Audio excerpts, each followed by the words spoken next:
Guys, welcome back to the Drone Camps channel. Today we're going to talk about the state of FPV. We're going to go over some things that are happening currently in politics and current events, brand new drone releases, and new drone laws that may be popping up in the near future. There's a lot of things happening right now. So if you are just getting into the chat, let us know where you're from and where you're tuning in from. Politics and current events.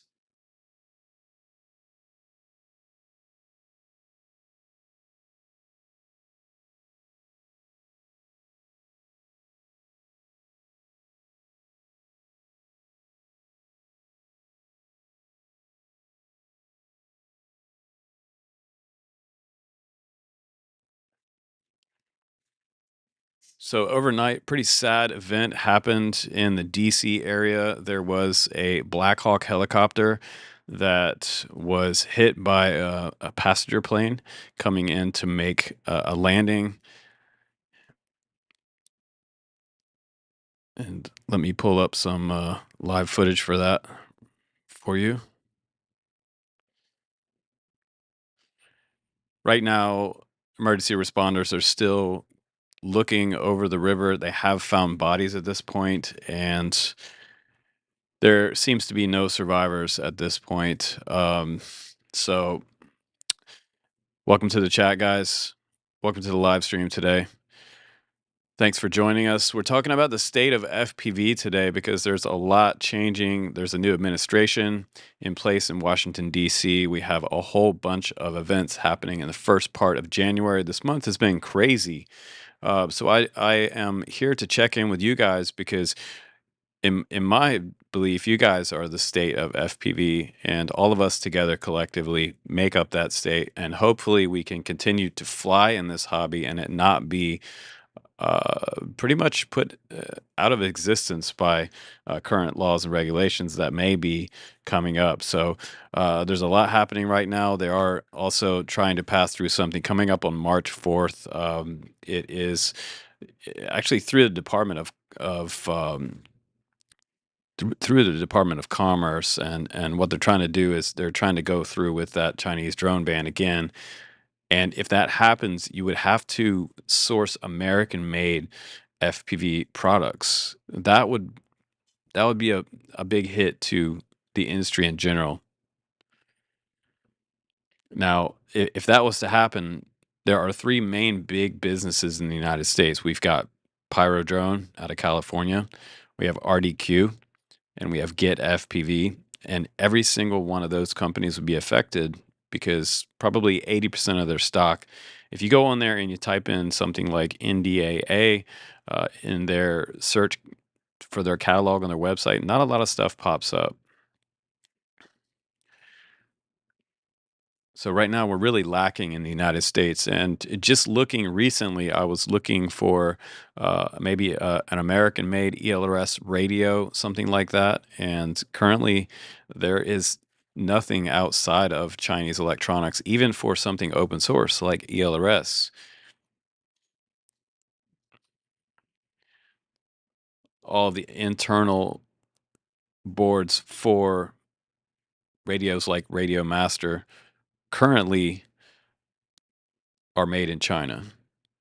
So that's kind of what we're up against right now. We're trying to get more domestic made FPV products, and literally if you wanted to start a business tomorrow making an ELRS radio, or you wanted to make some type of FPV camera, we don't have a lot of lower end capability in the United States to create a cheap FPV camera. And that's kind of a big problem because low cost drones are really, really being sought after right now out there in the military and in civilian population. So, this isn't a typical analog FPV camera. This is a Runcam Swift from way back in the day. It might even be a Sparrow. Let me double check that. Yep, Sparrow. I don't know if you guys remember that, but that was more of the standard size before we started flying a lot of micros.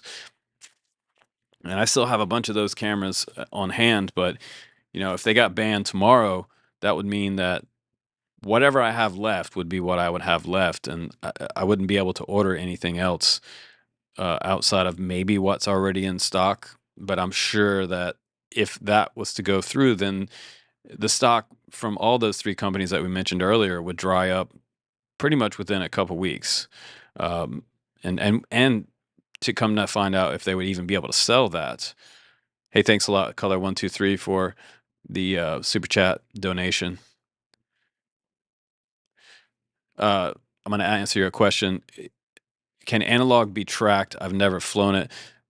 Color123, analog is probably one of the most easiest frequencies out there to track. They are flying it a lot in other countries on battlefields, places like that. And 5.8 and even 2.4 is easily tracked and easy to just pull up a simple FPV monitor, hit search, and you can find an FPV drone that's near you in the sky. So if you had like a little tripod set up in your backyard and you were hearing drones all the time, you thought they might be FPV drones, you could just click the search button on there and it will scan around through all the channels and bands, usually 48 channels and 8 bands on most typical FPV drone video systems.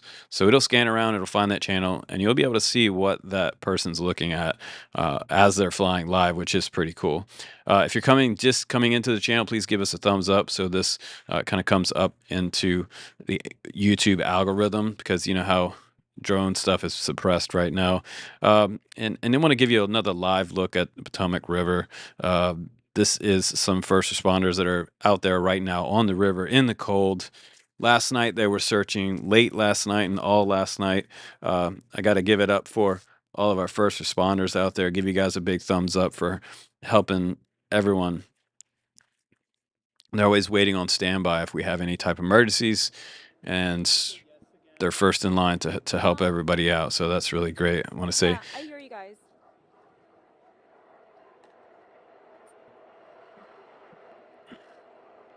thanks to those guys. So, you know, when this plane was coming in, my biggest question last night when I saw this event happening, um, my girlfriend and I were sitting here watching this happen live, like most of you guys probably were, and it's it's really strange. When the video finally came out, there is video of the plane hitting the helicopter, and apparently they were working in a training situation, and there's a whole bunch of Black Hawks. There is a base pretty close to the airport. They do training maneuvers all the time, but it seems that somehow this helicopter was in the landing path of the passenger plane. In that video, you can see a bright light. It looks like they were maybe doing some type of SAR operations over the Potomac River. And you can see that bright light coming off the helicopter, and then you see a giant fireball happen. And it looks like from the video, it's kind of hard to see, but it looks like if that was indeed a searchlight coming off the front of the Black Hawk, that the passenger plane came in from behind and hit the plane from behind. That would be my best guess. And then at that height, that type of explosion on both aircrafts and over 40-degree water, there's it's likely no survivors, unfortunately. But that's really terrible, and that's continuing to happen right now. Now, one of the things I don't know if you guys also saw yesterday that we had some changes in politics as well. We have Pete Hegseth coming in as Trump's new defense secretary, and he has made some statements about drones and AI technology. So, what do you guys think? If you're in the chat right now, let me know what you think about Pete Hegseth coming in. Do you think Pete is going to uh, bring some more, maybe loosen up some of the drone restrictions that are out there right now? Or do you think that Pete's going to make it harder for us as hobbyists to fly our drones? Now, this article that I found was really interesting, and I did listen to his speech when he got sworn in. Uh, let's scroll down just a little bit so you can see this here.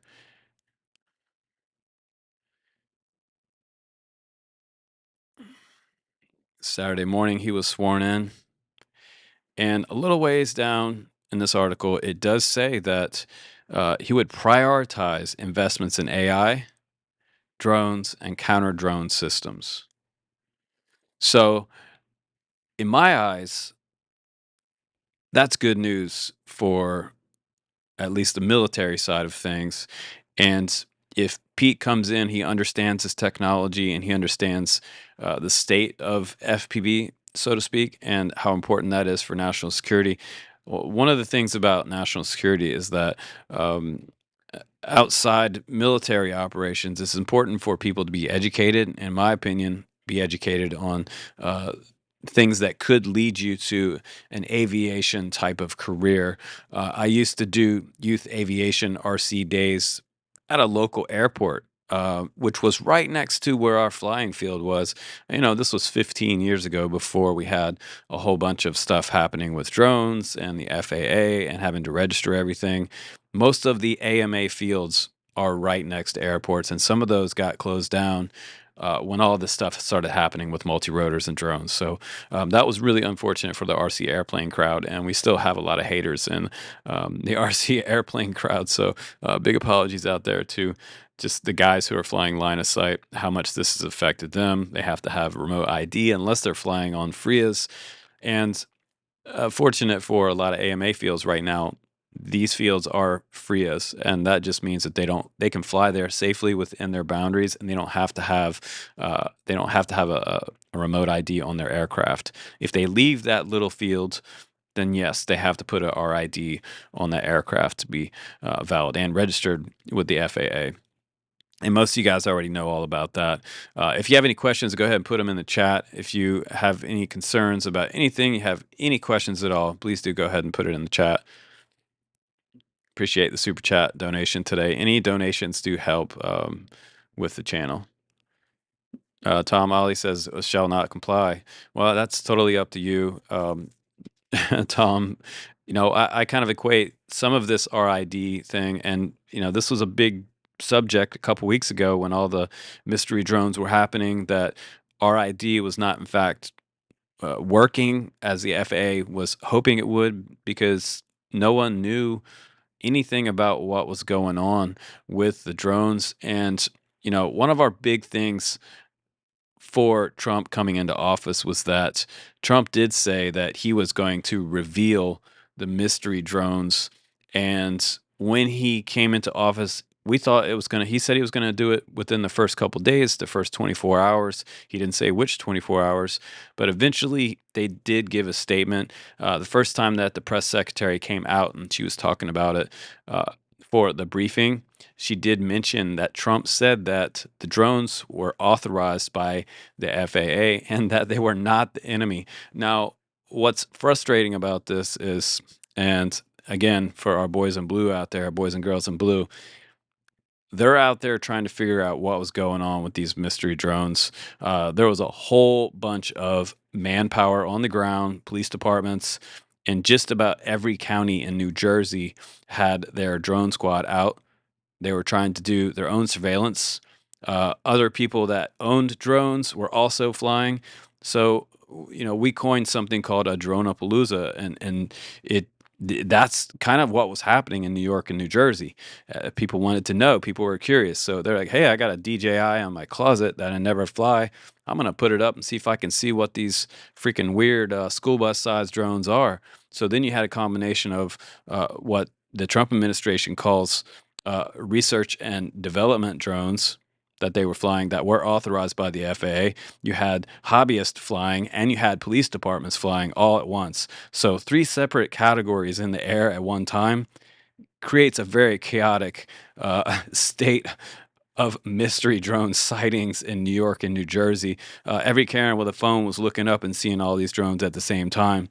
Now, put in the chat what you guys think about the statement from the Trump administration when they came out and they said that these drones were authorized by the FAA, that they were indeed doing some type of research and development. I think a lot of people were disappointed by that because they thought that Trump might come in and say, hey, man, this is exactly what this was. This was the military. They were doing this and they were doing that. And don't worry, it's no harm to the public. You're not in any danger. They had lights on the drones, and we were just working on some things in an urban environment over top of the some of the most populated towns and cities in the United States to see how we could get some data back from those tests. But they didn't say that. They didn't say what they were doing, but they did say research and development. So that leads us to think that maybe that's what was going on.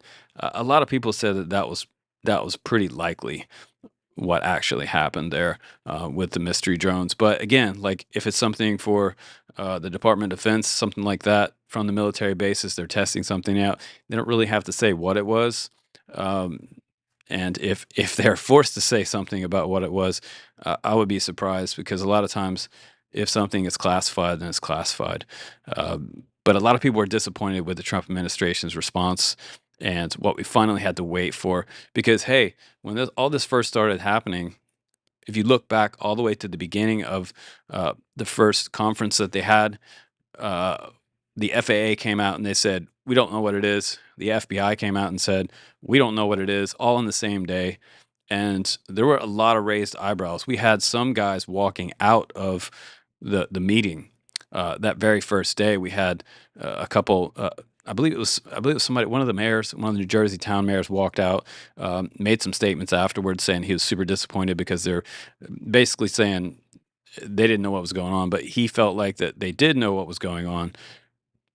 So it's they said we don't know, and then 3 4 weeks later they said they were authorized. So it's very strange that the FAA didn't know, but obviously they did know. So that begs the question of the answers that we were given immediately as this was happening in the air above New Jersey and New York. That's pretty disappointing, and that kind of puts a lot of distrust in a lot of people out there for our government agencies and entities out there that are looking out for our best interests. We want to have more transparency from some of our agencies, hopefully in the future. And I know you guys have opinions on that, so drop them in the chat.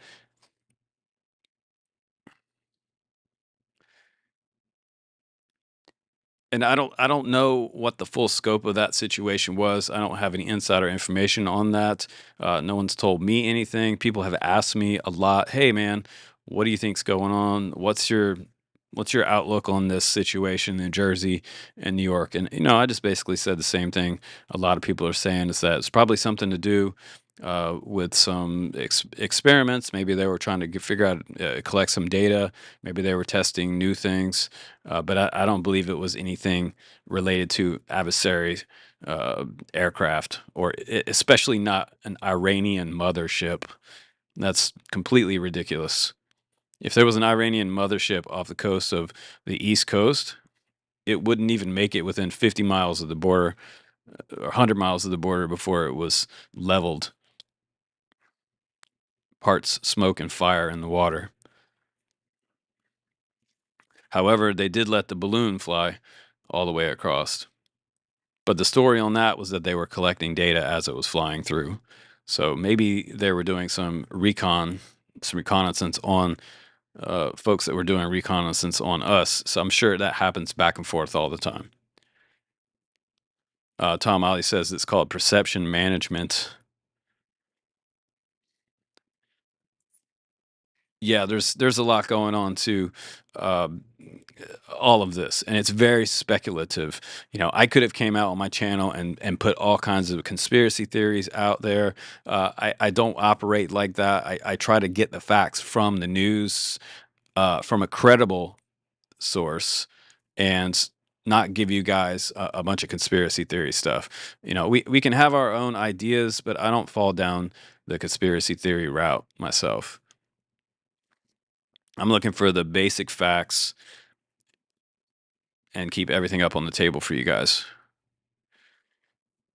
It is interesting, like places, if you go and you listen to some Joe Rogan podcasts, like there was one recently where they had this guy, he was the alien whistleblower. I don't know if you guys saw this one, but it's a recent episode. And he was talking about this alien that he had an encounter with on the side of the road.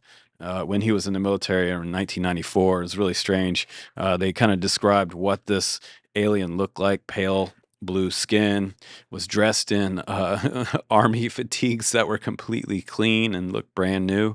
And his aircraft was sitting over in the middle of the field, and he was asking for some type of day glow type of material that they put into watches that when the light shines on it, it charges it up and it glows in the dark. uh, when you're in the dark with your watch, you guys probably had those watches back in the day. I think they still use that type of, I think it was called tritium, but the alien was asking for some tritium for his aircraft so he could get it back in the air.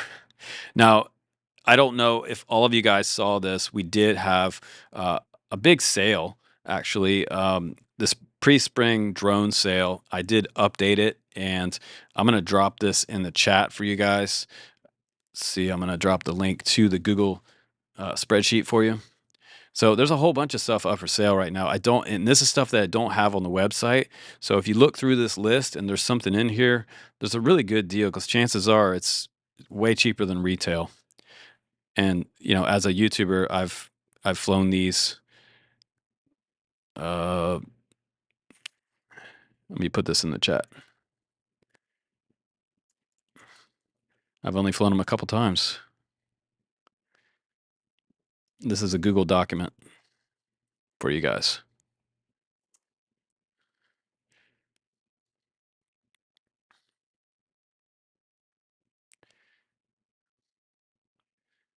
All right, here we go.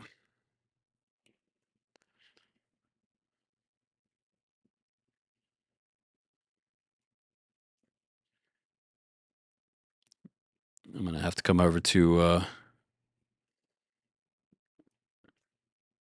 All right.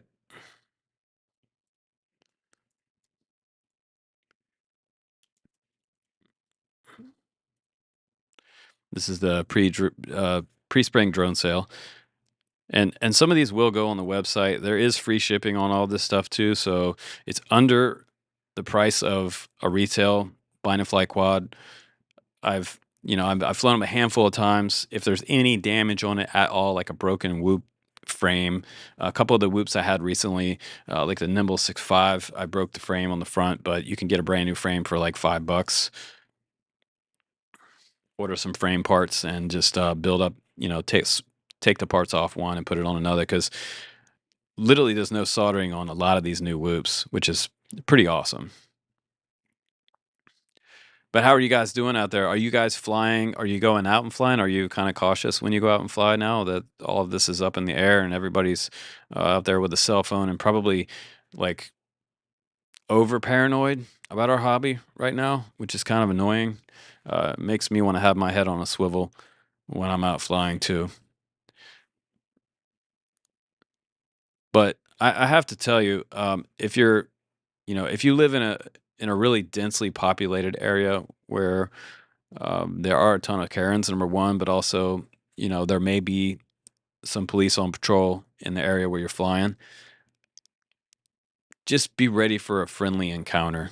And my best advice to all you guys, especially if you're brand new getting into this, uh, you know, uh, don't don't be a dick when someone comes up and asks you a question. And a lot of times they come up to you. I should put the top 10 drone questions up. I think the number one question most people ask you when they come up to you is, "What are you doing?"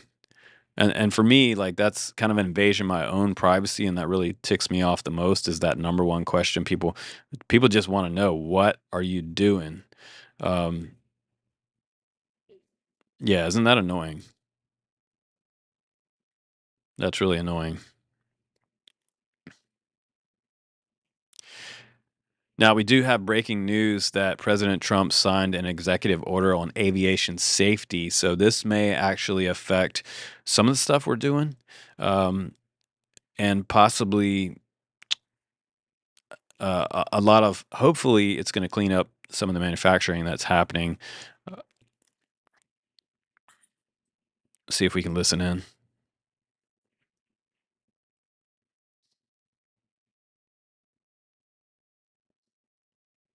Executive order and a memo. Here's the video of that. Watch.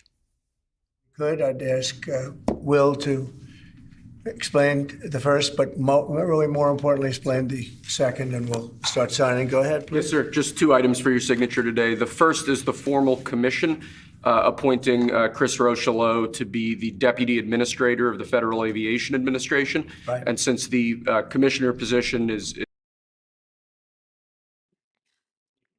Okay, so we have someone new going into the FAA. We originally put up a news item a while back telling you about the FAA boss stepping down right at the same week as the drone mystery was happening in New Jersey and New York. That was pretty timely, as well as the FBI director also stepped down that same week.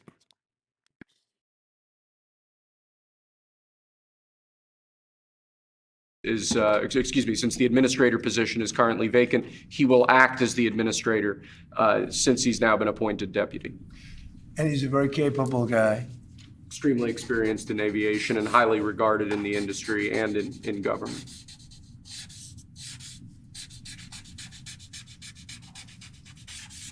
Okay. Thank you, sir. Thank you. Second, for your signature, we have a presidential memorandum titled Immediate Assessment of Aviation Safety. In light of the damage done to aviation safety by the Biden administration's DEI and woke policies, what this presidential memorandum orders is for your Secretary of Transportation and FAA Administrator, in this case, acting FAA Administrator, to basically ensure that we are actively undoing all of that damage, that we are assessing how much damage was done, and that we're ensuring that people hired within the FAA, in keeping with your memorandum of January 21st, are only the most outstanding, capable people for the jobs that they're being hired into. So for some of you guys that don't know, the FAA administrator is the boss. In other words, competence. Yes, sir. Elevating competence over everything else instead of the DEI policies that were pursued by the Biden administration. I think everyone understands that. So they're dropping the DEI policies And out Obama. of the FAA. Yes. Both of them. Okay, but Biden much worse. Not even a contest. What they've done is just crazy in so many other ways. Okay?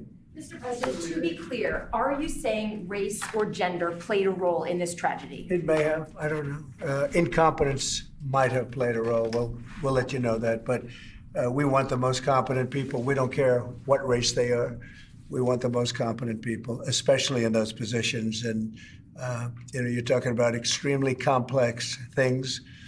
And if they don't have a great brain, a great power of the brain, they're not going to be very good at what they do, and bad things will happen. Mr. President, there's long been concerns about the amount of congestion out of DC airport. Do you think that there's too many flights coming out of that airport? No, I think we need very smart people running the flights and doing it. This is a live stream, President Trump. People waiting up in the air, whichever one's been caught in that situation, and circling the airports for an hour, and that's no good either. Mr. President, are you aware? Military helicopter training flights that are flying around National Airport all the time, what's your view? Should they be rolled back? It's fine if they're in the right locations and if they're not at the same levels. I mean, if a plane coming in is at 300 feet or 400 feet and a helicopter's training at 300 or 400 feet, why wouldn't they be up 500 feet higher? So I certainly want, and that to a certain extent is the air traffic controller. Wait, please, wait just a second. You feel like what happened last night was preventable? I do, yeah. Oh, absolutely. And obviously, that was something that should not have happened. And we're not going to let it happen again. Yes, please. Mr. President, on a slightly different subject, on your Canada and Mexico tariffs, will oil be included or excluded from those tariffs? So we'll be announcing the tariffs on Canada and Mexico for a number of reasons. Number one is the people that have poured into our country so horribly and so much. Number two are the drugs, fentanyl, and everything else that have come into the country. And number three are the massive subsidies that we're giving to Canada and to Mexico in the form of deficits. And I'll be putting the tariff of 25% on Canada and separately 25% on Mexico. And we will really have to do that because we have very big deficits with those countries. Wow, 25% on Mexico and Canada. That is huge. Now, one of the other things that he was talking about doing was getting rid of income tax and being able to supplement that income to the government through tariffs, which would be pretty pretty groundbreaking to uh, the entire economic system of the United States. Those tariffs may or may not rise with time. Will oil be part of that? No, because we get oil from Canada. Oil is going to have nothing to do with it, as far as I'm concerned. Oil has nothing to do with it. Mr. President, you said in confidence. Regarding Guantanamo Bay, you want 30,000 new beds there. Is there a possibility that will increase, or is 30,000 the It maximum? could increase, yes. What would be the maximum? It depends, but countries that won't take back their criminals that they sent into us, they sent them to us. They put them into the caravans and they came in. As sure as you're standing that they were sent by those countries, then they're going to be met very harshly with sanctions, etc. And when are you hoping to have Guantanamo Bay, this new facility, up and running? It'll be up pretty quickly. How much do you think it's going to cost? Not very much. A lot of the structure is already there, as you know. Mr. President, you said that incompetence may have played a role. Are you aware of any performance issues or disciplinary actions that were taken against anyone who was working the tower last night or flying the plane? No, and I hope that's not the case in this case, but certainly over the years it's been the case. And it's the case with respect to close calls, and it's the case with respect to circling for hours on end. Planes circle a lot, and they circle because the people bringing them down, these people that have to be very, very smart, and it's not based on anything other than the brain. We need the smartest people. We need both psychologically smart and just brilliant, period. And we are going to have them in our control towers. We are going to have the most competent people in the country in our control towers, not people that are there for any other reason. Sir, you said that you envision sending the 80-something thousand IRS agents hired under Biden to the border. What role do you see them playing? Well, we'll see. I may do that, or I may use different people, but we're going to send more. We're going to give the Border Patrol some help. Although now, if you look, they've taken in the lowest number since my administration. The numbers are very low. And at that level, we don't need so much help. People know not to come because if they come, they're not going to make it in and they're going to be shipped out. Mr. President, Egypt's president and the King of Jordan have both said that they won't take in displaced people from Gaza like you suggested. Is there anything you can do to make them do that? I mean, tariffs against those countries, for example? They will do it. They will do it. What makes you say that? They're going to do it. Okay? We do a lot for them, and they're going to do it.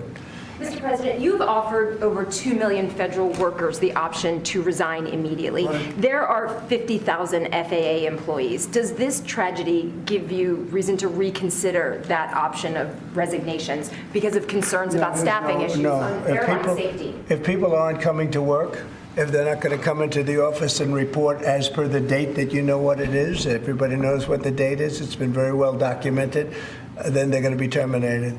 So you're not concerned, though, that if many people take that offer, there could be shortages that could lead to Then safety they'll be issues? replaced with very competent people. We have a lot of competent people in this country. Have you spoken to any of the families of the victims of the plane crash? I don't want to comment on that. Do you have a plan to go visit the site or meet with any of the I have a first plan to responders? visit, not the site, because you tell me what's the site, the water? Or to meet with Want the me to go first swimming? responders down there? I don't have a plan to do that, but I will be meeting with some people that were very badly hurt with their family member, obviously, but I'll be meeting with some of the families, yeah. On birthright citizenship, sir, do you believe that there are 5 votes on the Supreme Court that would uphold your position? On what? 5 votes on the Supreme Court. What that would- position? Birthright citizenship. I think so, yeah. Look, birthright citizenship was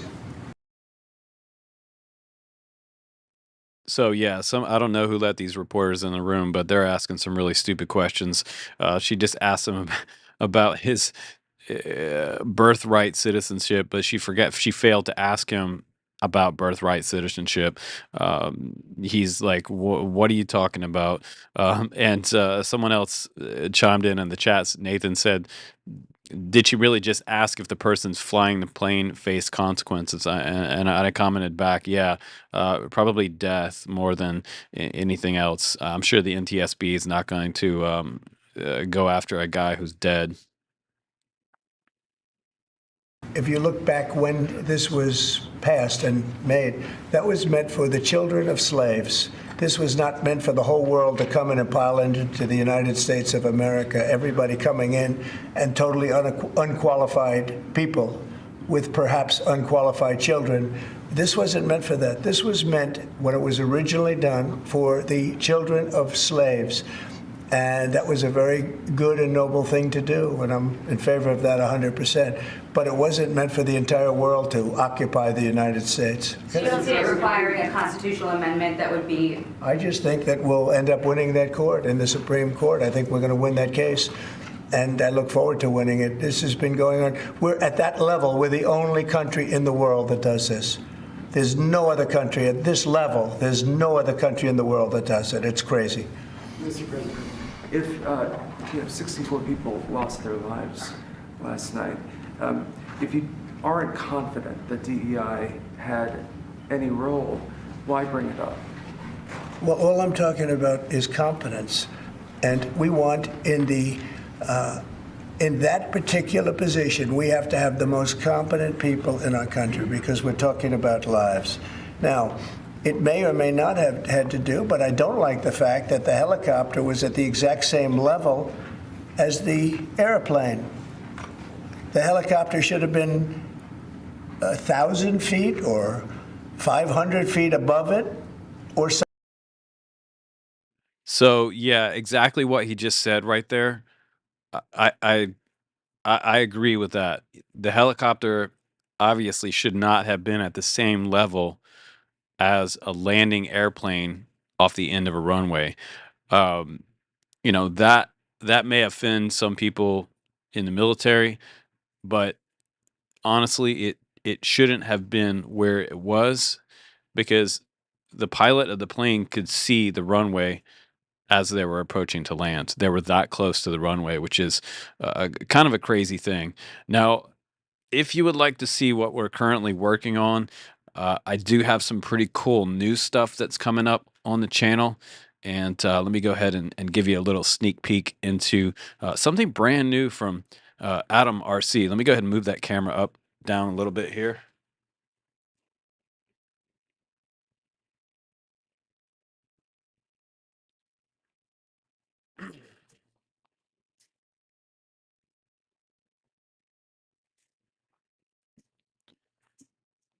All right, so that aircraft sitting on the bench right there uh, is going to run 2 camera systems on board, 1 analog camera system, and the brand new DJI O4. And let me turn it just a little bit more toward the camera for you. This is a twin electric 6S airplane that can run up to a 5,000 to 6,000 milliamp pack on there. It can also run LiPo, and it can run Lion packs.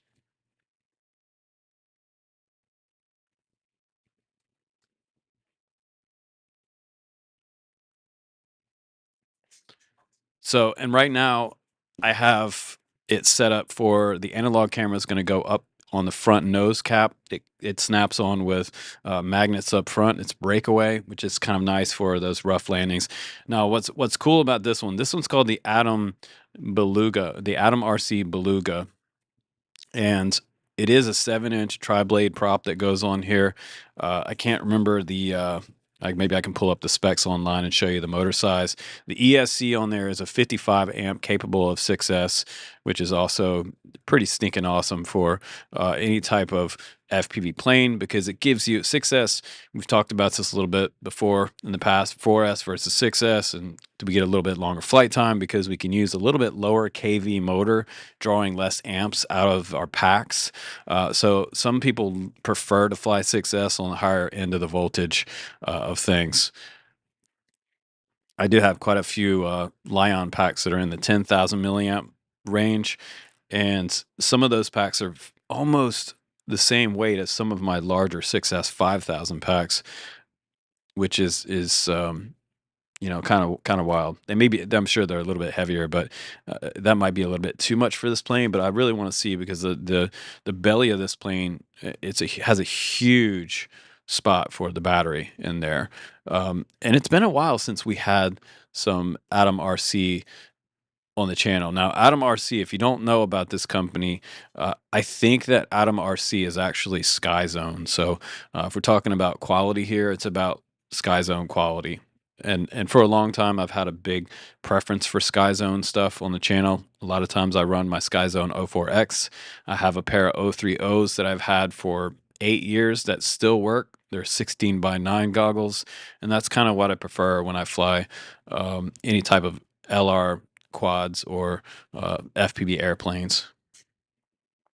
If you guys have any questions, please drop them in the chat. I'll be sure to answer your questions, whether it's politics, law, maybe the latest releases, or oh yeah, speaking of releases, I've got some new stuff coming from iFlight and Gap RC to review on the channel coming up. So that's going to be a lot of fun. Brand new releases from both of those companies. And they're already out, so I can talk about them. But they are also running the brand new DJI O4 system on there. I've recently seen some interesting live streams from a friend of ours on another channel talking about how well, actually two different channels talking about how they are a little bit fragile. Both of these systems, the Pro, I've seen someone say it was fragile, and the light version, which is the smaller one that we're using on Tiny Whoops. You guys saw it on the channel a couple weeks ago from Beta FPV, their brand new series, Meteor 75 and the Femto. Super awesome little DJI O4 rigs that you can fly around your house and in the backyard. Those are around $200. So that for that price point, to be able to fly something as nice as a DJI FPV system, that's really competitive with other HD systems out there like Walksnail and HD Zero. Now, when I first went to set this plane up, I was working on the camera system this morning, getting back to this Beluga sitting on the bench over there. The Beluga had HD Zero plugged into the iNav software. Now, this comes native with iNav on there. I don't know if you guys have used iNav before, but it's fairly it almost looks like Betaflight with blue colors instead of orange. So it's very familiar for people that have already used Betaflight. If you've already used Betaflight and you go to set up a plane, a lot of this stuff is going to be kind of laid out as far as the GUI. It looks very similar to what you've already been used to. All the tabs are on the left-hand side of iNav, and it's pretty easy to get going with it. And one of the biggest problems that a lot of people have that when they first start setting up iNav is they can't get their airplane to arm. And on the first page, there is a health status indicator on the right-hand side, and they're just green or red. And if it's red, it'll have an X through it, and that means you're not getting satellite or something else is not calibrated. Maybe you didn't do, you have to do a flight controller calibration with it. You have to hold it on every single axis. Kind of a pain. And a lot of times what I do is I'll set up this type of stuff before I slap the flight controller in the plane. If you do that on the bench, like you're flashing the firmware to your flight controller, it's a lot easier to calibrate the flight controller holding it in your hand than turning the entire airplane. You can double check on those axes once you install it, but it sure is a lot easier being able to do it like that first. But once all of those little color bars are either green, if they're all green, then you can arm your quad or you can arm your plane. And a lot of times people are sitting inside their house with their GPS and they're wondering why they can't get their motors to arm. It's because you're inside and you can't get a full satellite lock on your plane. Same thing for drones. People do that stuff all the time. It's very simple. Take it outside, take the props off of it, put it in the grass, turn it on, let it see the open sky, and you'll get a light, you'll get a lock on the plane, and then you'll probably hear a status indicator beep that you're ready to arm. And that's all there is to it. So what do you guys think about the Beluga that you're looking at right there? This one is about, I think the kit version is around $100 or so. A lot of these FPV airplanes are not that expensive, you guys.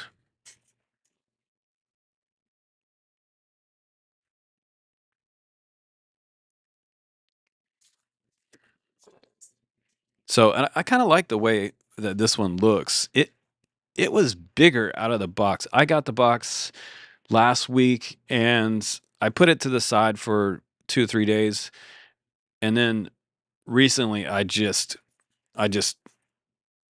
pulled everything out of the box and went crazy on it. Um,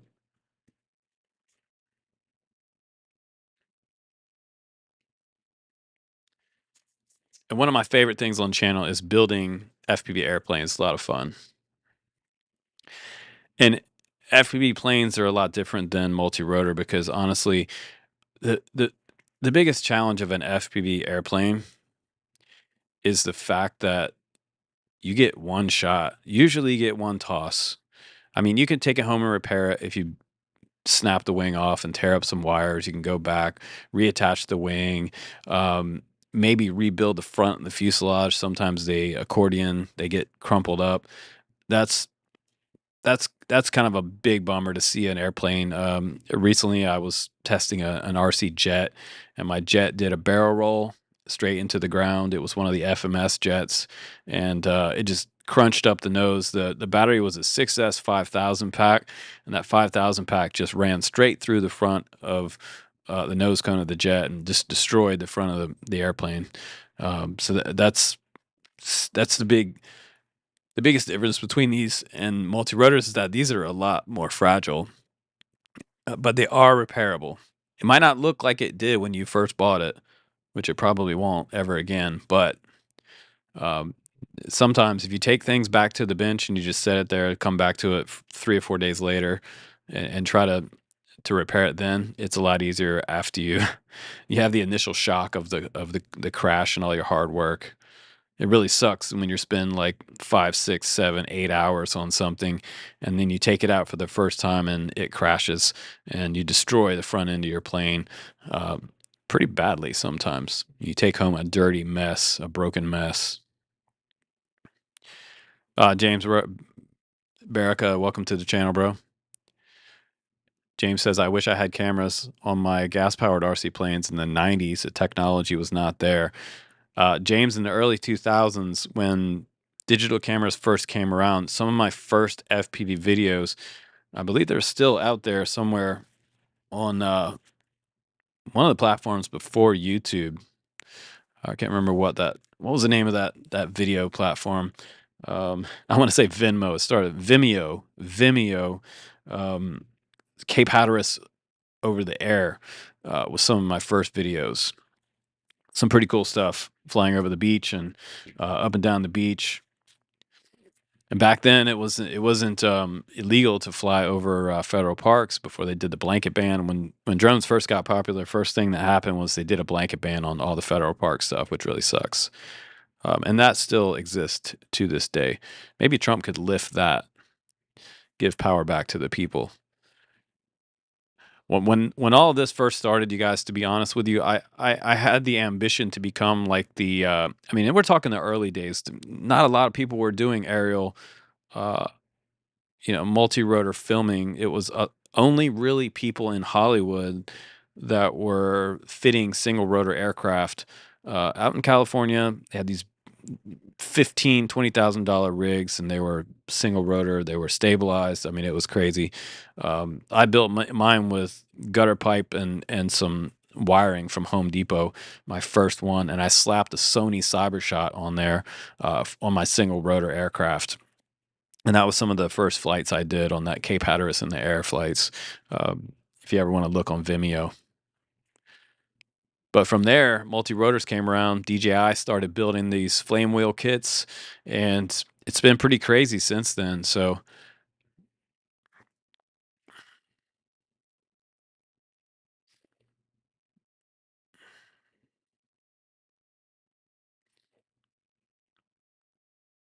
now we are in different times.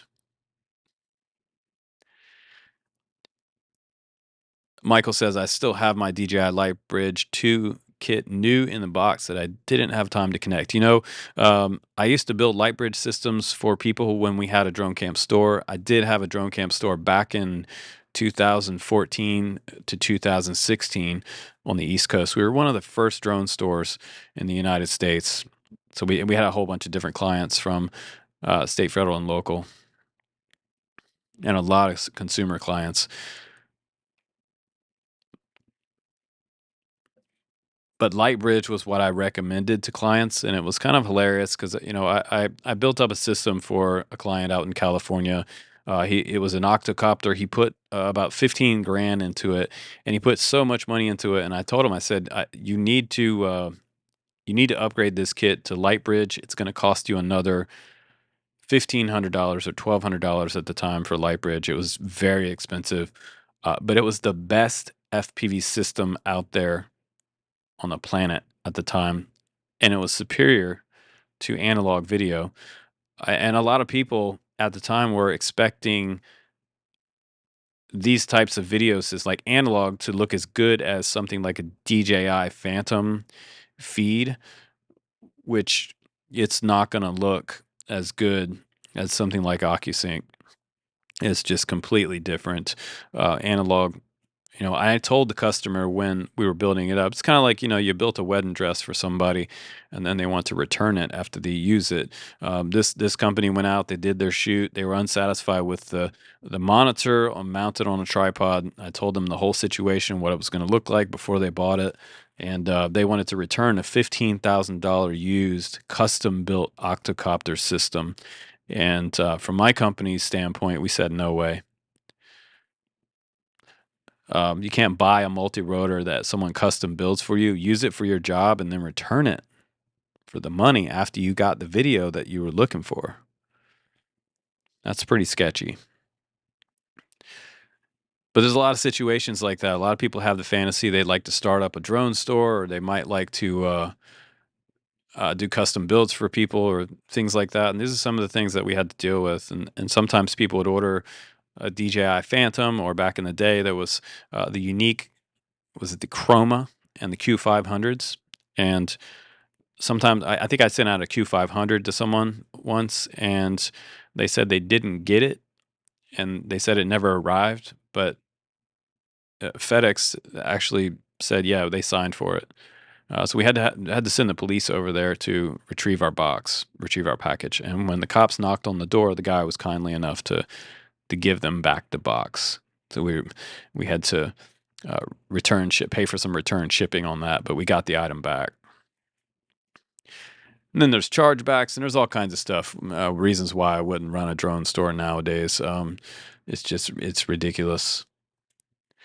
But Lightbridge was very good stuff. And Michael, I bet if you took it out of the box right now and you try to run it, it would run.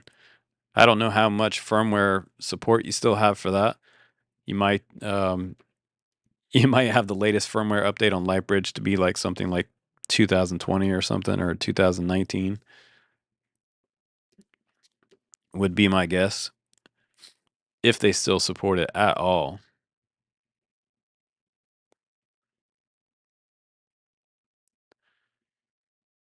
Yeah, man, a lot has changed since 2017, and the state of FPV in 2025 is pretty incredible.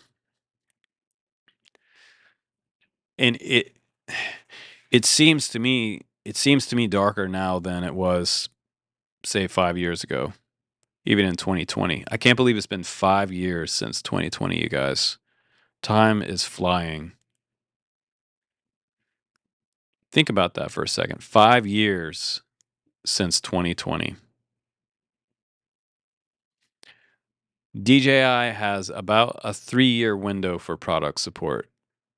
That's the really sketchy thing about most of their products, is that just like Apple, I mean, Apple probably has a longer window of support. But that's pretty frustrating when they drop all support for it after such a short time, because they're ready to sell you the next thing. They want you to buy the next thing. And that's why Apple slows down their phones with the older phones with software that literally slows down the phone, so you're forced to buy a new one or switch to something else. And you know what? That's great thing. That's the great thing about an analog quad or an analog FPV airplane, is that you could fly the same firmware for the next 10 years. You honestly, once you set up an FPV drone or an airplane, this is the big debate over, you know, BL Heli 32. BL Heli 32 stopped releasing their firmware updates. They stopped all support about 2 or 3 months ago now because of the war in Ukraine, and other nefarious activities happening around the world. They didn't want folks to be using their firmware for battlefields, and that, I get that, but they decided to close down public support of their firmware, and that really rocked the industry. So now people are up in arms about buying a bind and fly that has BL Heli 32. In my opinion, don't worry about it, because you could just leave that firmware the same. A lot of people have never updated their ESC firmware. Now, if it came to you with the firmware back in the day that had a flyaway issue, that would be a problem because you couldn't change it. You could try to update them to AM32, which I would recommend trying to do if that ESC is supported. That's the thing. Is it supported? And that's one of the things, that's one of the cruxes about AM32 right now, is it don't support most of the majority of ESCs out there. So again, if you guys are the guys that are still here on the channel, you guys should definitely check out the Google Doc sales sheet. If you're looking for a new quad, we have this sales sheet available. I'll try to drop it in the chat again. It wasn't letting me copy the link earlier, but I'm gonna try that again for you. Just guys that are just dropping in.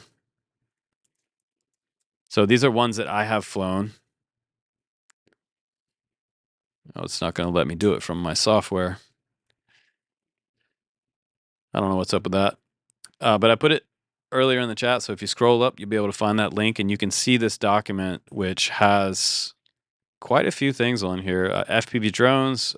There are some chargers in there. I have one that a charger will charge up to an 8S battery. I've got some RC airplanes that are ready to fly. They're the smaller ones you can fly out in a ball field. I've got some ELRS radios, Jumper T15.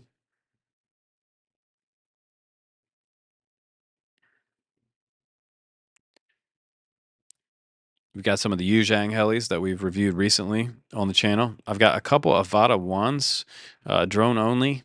There were ones that I don't know if you guys remember back, I had to buy an Avata to get the DJI goggles. I believe it was the 3 to be able to fly some of the brand new O3s for you guys. I mean, that's what we do on the channel. Like, I have to buy all of my own stuff. So, our channel's been called a shill before in the past because we use affiliate links. Now, what's really hilarious about that is the guys that actually call us a shill sell and shill their own product. They shill their own frames, sometimes radios. And I'm not going to call out any names because that gives up a whole bunch of drama in the FPV industry. But that's pretty ironic that people that would call us a shill their own frames and parts with their name on it. Because if you're not using affiliate links and you sell your own frames, you're still making money. You're still shilling something. And like a lot of people have said recently, a lot of people have come to light about this type of subject. It's almost impossible to make a living being finger up in quotations, influencer in the FPV industry.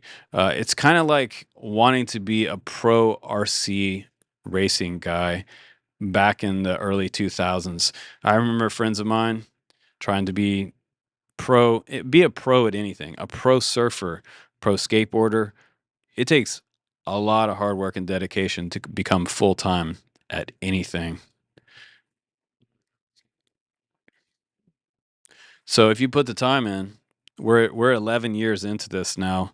Um, Almost 2,000 videos. I was just looking the other day. We're coming up on 2,000 videos, 50 million views, and 212,000 subscribers. So we're doing something right.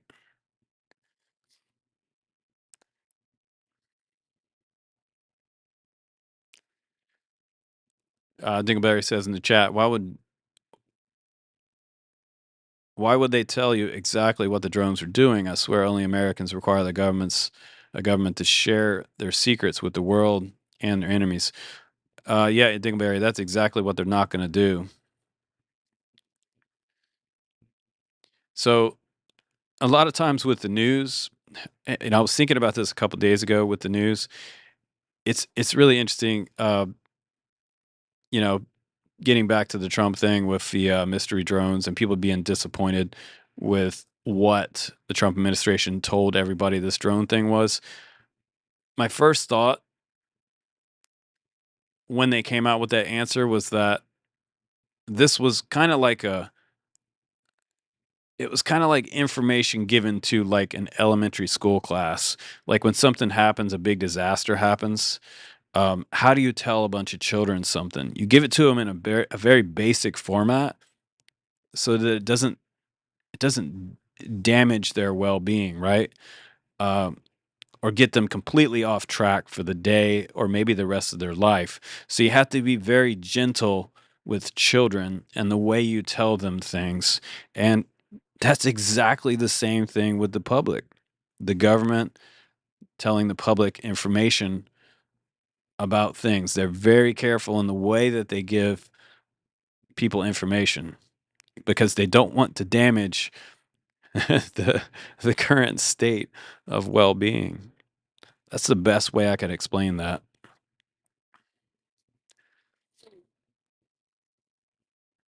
And you guys that live in the US, you're pretty used to this type of thing. Um, with Trump, a lot of people are thinking that we're going to get the unfiltered, unbiased, complete truth when he took office. One of the things he was promising, we covered that on the channel too for that news item, was that he was going to reveal the mystery drone source. He was talking about how they were flying over his estate, also someone else's property that were a close government friend of his. But then we got kind of the watered down press release.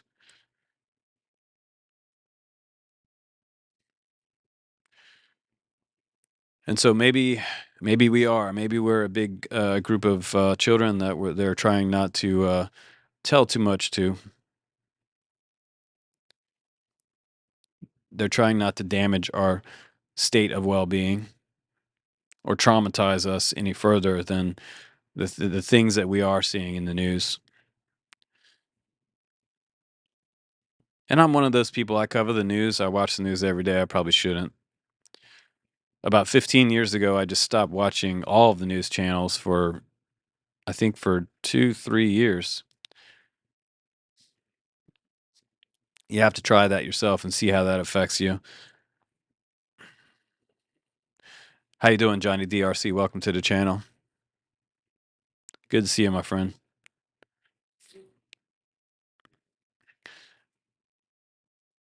But we'll have to see what happens.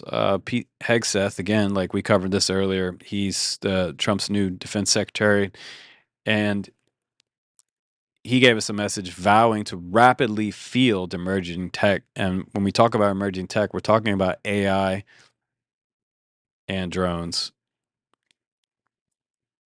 And right in the middle of this article, if I can find it for you, he's talking about prioritizing investments in AI, drones, and counter drone systems, which New Jersey and New York do have now. They do have these counter drone systems and drone detection systems provided by the federal government. So they do have that technology now. Um, but man, that was a big screw up yesterday. Big screw up. Huge screw up yesterday in Washington. And we'll be looking for answers for that for the next 10 years, I bet. We'll still be hearing about this 10 years later. It's not often that military aircraft hit civilian aircraft.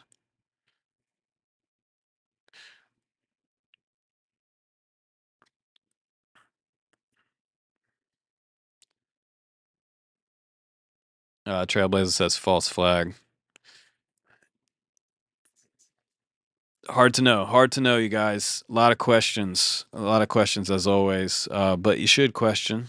It keeps your head on a swivel. Question everything you see for its validity.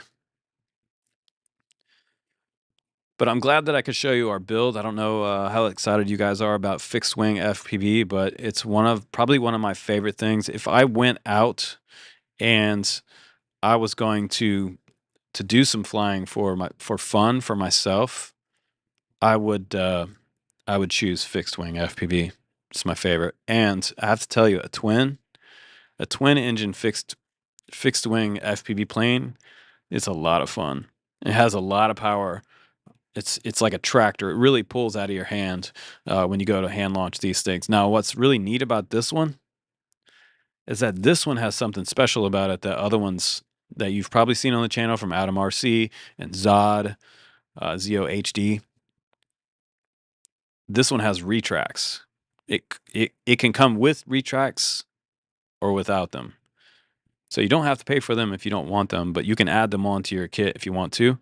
I think it's super cool that this thing has retracts. It has a front wheel and 2 side wheels, so a tricycle setup on this one.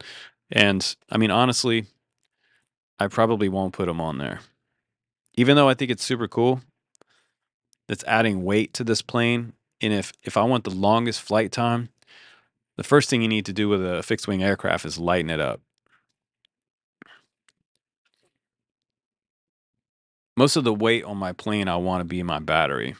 So I'm going to get to the maximum threshold of my battery size, and then I'm going to figure out that ratio with the throttle and where the throttle sits at the lowest point to keep the nose up. And I'm going to leave it there. And a lot of times when I'm flying a fixed wing, I want to have on my OSD my throttle percentage so that I can gauge my lowest point of throttle to remain at a cruise.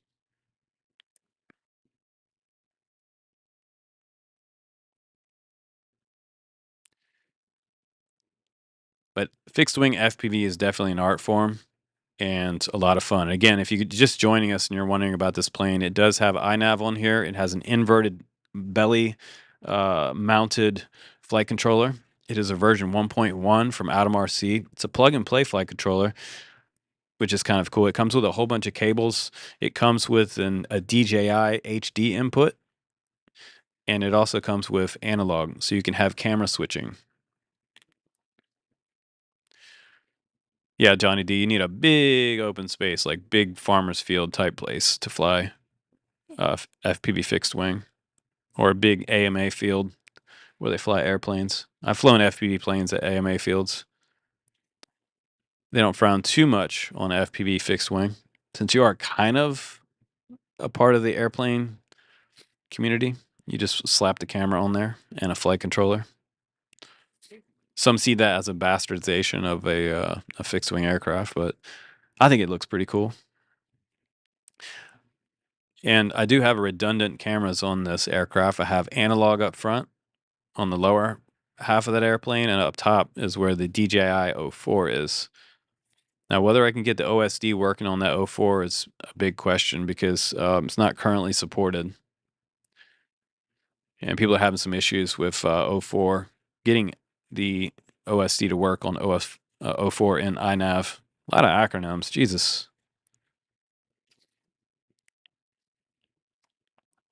But I hope you guys are doing good out there. I hope you're doing well. Please give us a thumbs up on this live stream so that the YouTube algorithm that likes to put us down for being a drone channel, you guys lift us up for checking out the live stream. But yeah, we discussed it all here on this channel. We've currently had a transition to the Drone Camp show, mainly because I kind of just like to do a little bit of both on this channel. I like to do the news and reviews because the news really interests me, and I find I've found current events just fascinating for most of my life. But I never wanted to work in uh, like the local news stations. But I do enjoy covering that for you guys. I've covered, I was thinking about this the other day. I've covered a lot of safety stuff on this channel as well, especially in the first early days of Drone Camps RC. I covered a lot of FAA stuff. I'm a big safety guy. I'm also a safety dad, and I'm always trying to help people out to stay a little safer. I hate to see people injured, and I hate to see just really idiotic stuff happen. And accidents happen, so you always just got to be ready for that. You see that plane sitting there with no props on? First thing I tell people in FPV, see these cuts on the Facebook groups all the time. Cut my face, cut my fingers. Um, take your props in indoors, take them off. Take your props off, little Johnny, when you're indoors. Hey, that was really nice of you, William NS, gifting a membership to Michael. Super nice. That was really nice. Now, if you're a member on our channel, if you join to be a member, we do the special thing where when we release a new video, a new review, any type of scheduled video, sometimes we do scheduled videos that release early in the morning so you can see them during the day. We'll post early in the morning. And we usually post the day before. So when we schedule this the day before, you get access to that as a member on the channel. All the channel members get access to a brand new video the day before, which is pretty cool.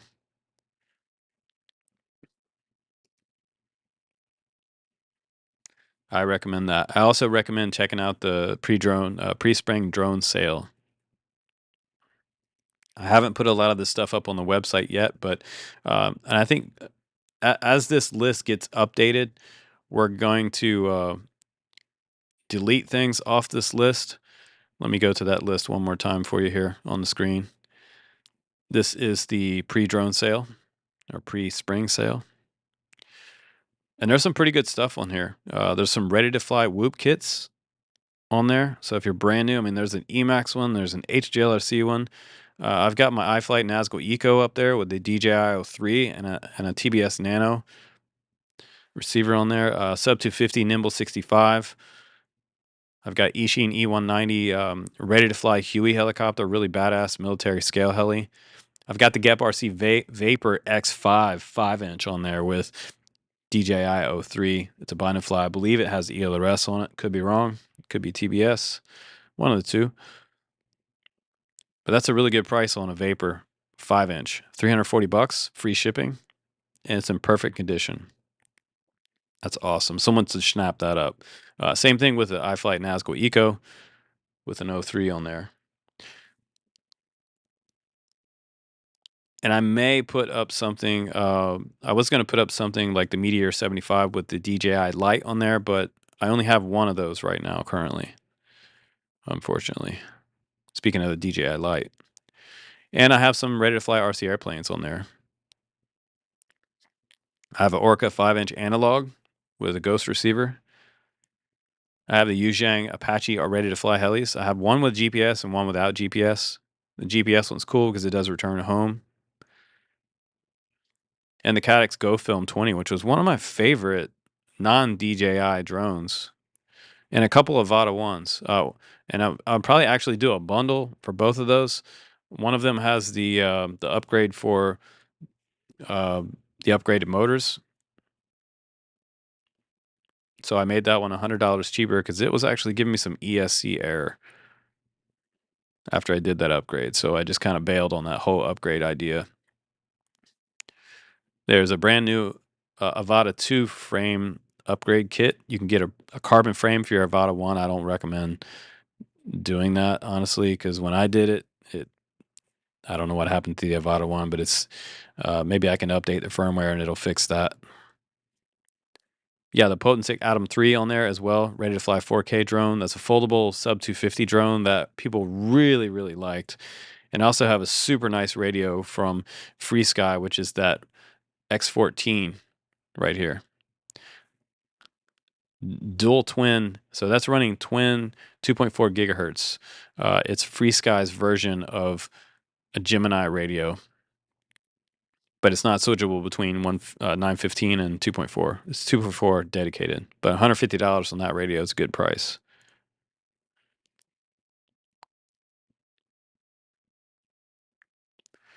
Green Mountain Droning, we're getting closer. We're in that region, but we haven't quite got 100,000 subscribers since I put that big giveaway up.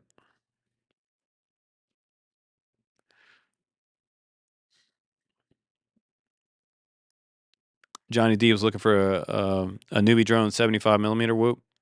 I may have some 6.5 millimeter newbie drone whoops. Actually, I know I do have. I have a couple over there that are set up for some O3s.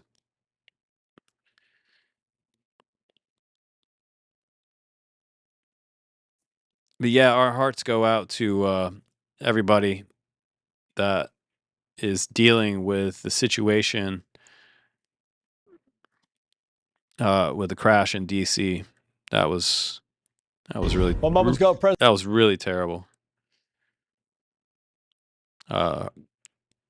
Thoughts and prayers definitely go out to all the first responders and people that are affected by that in the DC area.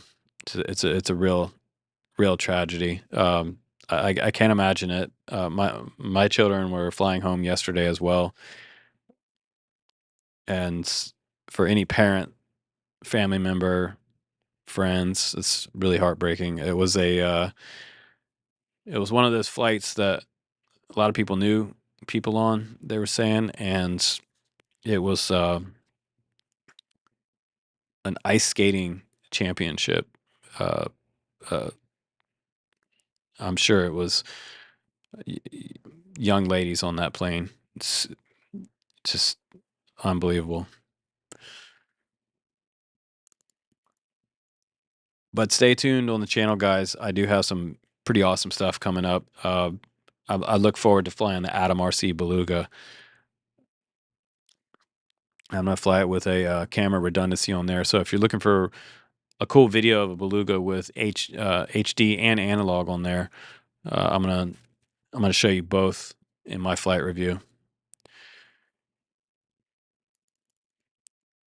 So also on YouTube, speaking of disasters, there is a benefit concert tonight. If you guys live on the West Coast or you're on the East Coast and you want to donate to folks that lost their homes and need support, monetary support, there is Jelly Roll is going to be at that event. Who else? A whole bunch of stars. And they were advertising it on YouTube yesterday.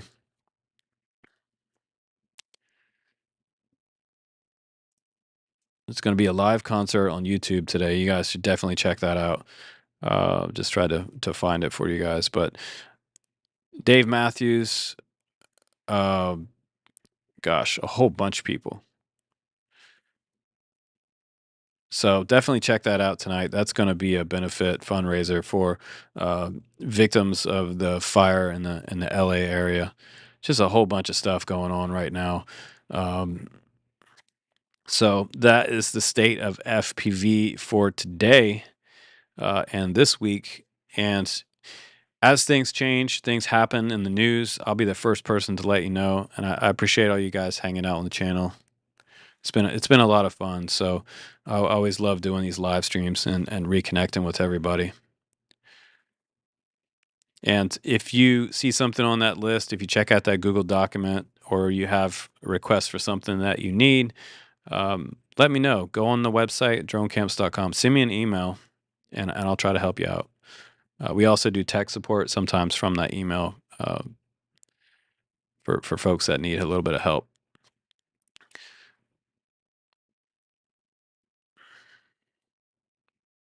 But yeah, guys, I appreciate you. And thanks for the donations today on the channel and the new member on the channel as well. So don't forget, if you're a member, you get to see videos the day before they post, which is pretty cool. It's a pretty cool perk. Get to see it first. Got to have some kind of perks on the channel. But I'm going to say goodbye for now, guys. Stay vigilant out there and keep your head on a swivel. It's pretty crazy out there. So peace be with you guys, and just be careful out there flying. Go pick a place where there's not going to be a lot of people around, and watch out if you do any distance flying, especially right now. Keep it within line of sight, in my opinion, because you don't really want to go whale watching when there's a whole bunch of people looking for these things up in the air right now. So people are paranoid, you know? So watch out, you guys. Be careful and be safe out there. But for now, I'm going to end this broadcast, and I'll catch up with you in the next video. Okay, guys? Take care, be well, and go out there and fly today. Get those quads up in the air and enjoy yourself, and find some healing in this hobby. That's what the hobby's all about, guys. Take care. I'll see you